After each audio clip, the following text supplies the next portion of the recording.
Les occupants russes ont commencé à paniquer sérieusement. Sur ces images, on voit ce fameux corridor terrestre vers la Crimée à travers les territoires occupés du sud de l'Ukraine, qui est désormais entièrement sous le feu des drones ukrainiens.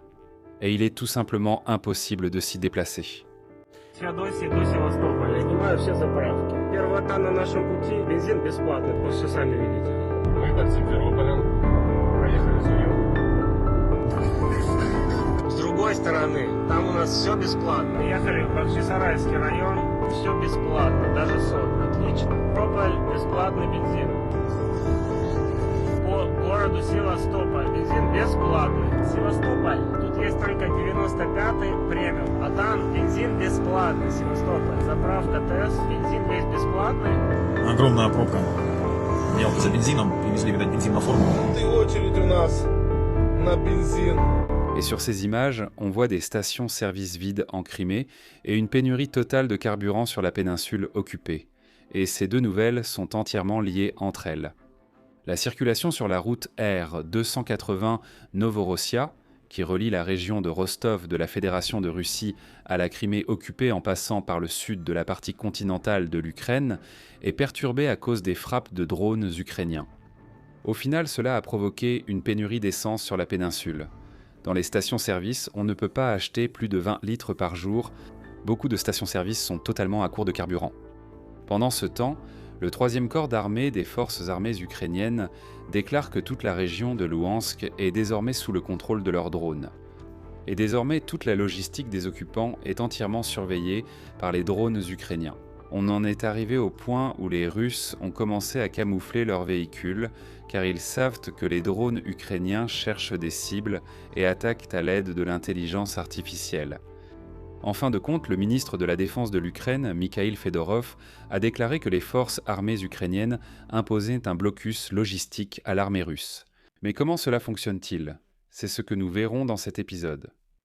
Je suis Alexei Petchy, discutons de ce sujet. Mais avant de commencer, je vous demande de vous abonner à la chaîne, de mettre un like, d'écrire n'importe quel commentaire et de vous abonner à ma chaîne Telegram Petchy News. Le lien se trouve dans la description de cette vidéo. Ainsi, la campagne de l'Ukraine contre la logistique russe devient de plus en plus sophistiquée. En plus des frappes contre les camions, les dépôts de carburant et les colonnes de ravitaillement, les drones ukrainiens ont commencé à larguer des mines le long des routes d'approvisionnement clés, obligeant les troupes russes à faire face à de nouvelles menaces. Non seulement depuis les airs, mais désormais aussi depuis le sol.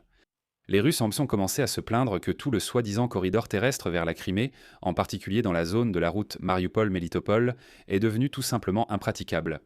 Après la reprise des attaques de drones Hornet et le minage le long de la route M14 de Mariupol vers Tchongar, les occupants ont tout simplement bloqué une partie de la route et redirigé la circulation des poids lourds en direction de la Crimée. Comme l'ont déclaré les forces armées ukrainiennes, au lieu de simplement détruire des véhicules individuels, l'objectif est de plus en plus de perturber les flux d'approvisionnement qui se dirigent vers le front. Mais alors que ces derniers jours tout le monde parlait précisément de la route près de Mariupol, il s'est avéré qu'une route appelée Novorossia, près de la frontière entre Kherson et Zaporijia, s'est retrouvée sous le même blocus logistique. Avant cela, des informations indiquaient prendre déjà que les drones ukrainiens attaquaient activement les camions-citernes et les camions sur cette route vers la Crimée. Il faut savoir que les drones ukrainiens coupent déjà la logistique ennemie à une distance de 100 à 150 km sans... Et ce n'est pas tout. Voici ce qu'en dit Forbes, je cite. Apparemment, cette tactique fait partie d'un effort plus large de l'Ukraine visant à transformer les routes d'approvisionnement russes en zones d'interception à plusieurs niveaux. Les conducteurs sont déjà confrontés à des drones tendant des embuscades à l'aide de caméras FPV, à des drones d'attaque dotés d'intelligence artificielle et à des attaques contre les systèmes de défense aérienne protégeant les routes clés. Si l'utilisation de drones pour poser des mines se développe, ils seront également constamment confrontés au risque de découvrir des mines sur la route en contrebas. L'un des signes de cette pression a été le rapport des forces spéciales ukrainiennes sur des frappes contre 2 systèmes russes de missiles anti-aériens, Taor M2. L'un d'eux a été touché alors qu'il était transporté par un tracteur sur la route M14 près de Berdiansk occupée, ce qui témoigne d'un transfert. Les moyens de défense antiaérienne ukrainiens servent à protéger les itinéraires logistiques vulnérables. Les blogueurs militaires russes avertissent que même de petites mines dispersées le long des principales autoroutes peuvent à plusieurs reprises arrêter la circulation pour permettre des inspections et des opérations de déminage. Je vais de nouveau souligner l'importance de ce moment. Depuis plusieurs semaines, des drones ukrainiens s'approchent de ces routes, restent en embuscade et observent via leurs caméras. Le drone est contrôlé par une intelligence artificielle, et lorsque l'intelligence artificielle repère une cible appropriée, comme un camion-citerne ou tout autre équipement militaire, le drone décolle et attaque immédiatement la cible.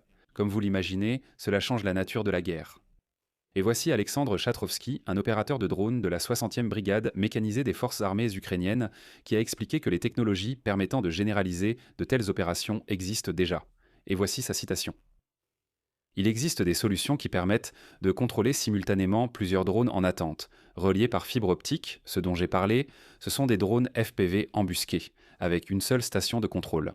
C'est une solution assez efficace, et elle a certainement sa place. La Russie tentera évidemment de s'y adapter d'une façon ou d'une autre. Les Russes peuvent étendre ces filets de protection suspendus aux autoroutes vulnérables, comme les tunnels anti-drones, qui apparaissent déjà sur les routes plus proches du front. Mais comme vous pouvez l'imaginer, étendre ce type de protection sur des centaines de kilomètres d'autoroutes serait une tâche bien plus complexe. Et c'est là que ça devient vraiment intéressant. En ce moment, l'Ukraine concentre d'importantes ressources pour frapper les systèmes de défense aérienne et les moyens d'appui-feu à longue portée précisément près de la Crimée. Après la neutralisation de ces systèmes, les cibles plus importantes qu'ils protégeaient, y compris les bases aériennes et les lanceurs, deviennent plus vulnérables. Au final, pour les Russes, le corridor terrestre vers la Crimée devient un piège. Le fait est que l'Ukraine n'a pas besoin de bloquer complètement le corridor terrestre vers la Crimée. Non. Si chaque camion met plus de temps à passer, si une partie de cette route est constamment surveillée par des drones ukrainiens avec le risque d'une attaque instantanée, alors la route peut bien sûr rester ouverte, mais elle deviendra beaucoup moins utile. Mais il semble que les forces armées ukrainiennes élargissent cette tactique et aujourd'hui, le 3e corps d'armée des forces armées ukrainiennes annonce que la région de Louhansk est désormais sous le contrôle des drones du 3e corps d'armée. En particulier, il s'agit de Louhansk lui-même, ainsi que de Starobilsk, Alchevsk, Brianka et Kadievka.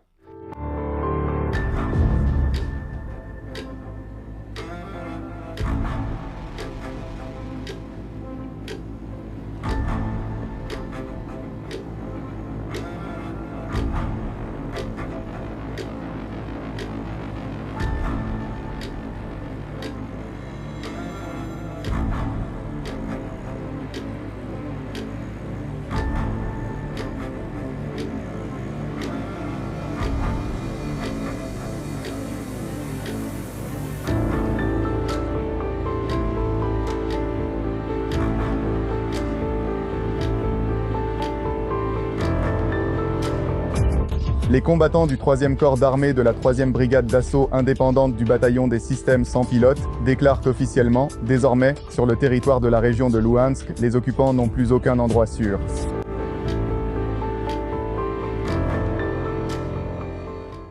En gros, je vais m'arrêter là. Donnez votre avis et vos conclusions dans les commentaires sous cette vidéo, abonnez-vous à la chaîne, cliquez sur la cloche et n'oubliez pas de mettre un like. Si vous souhaitez soutenir le travail de cette chaîne YouTube, toutes les informations et liens nécessaires se trouvent dans la description de cette vidéo. Je vous en serai reconnaissant. C'est tout pour aujourd'hui, prenez soin de vous, à bientôt.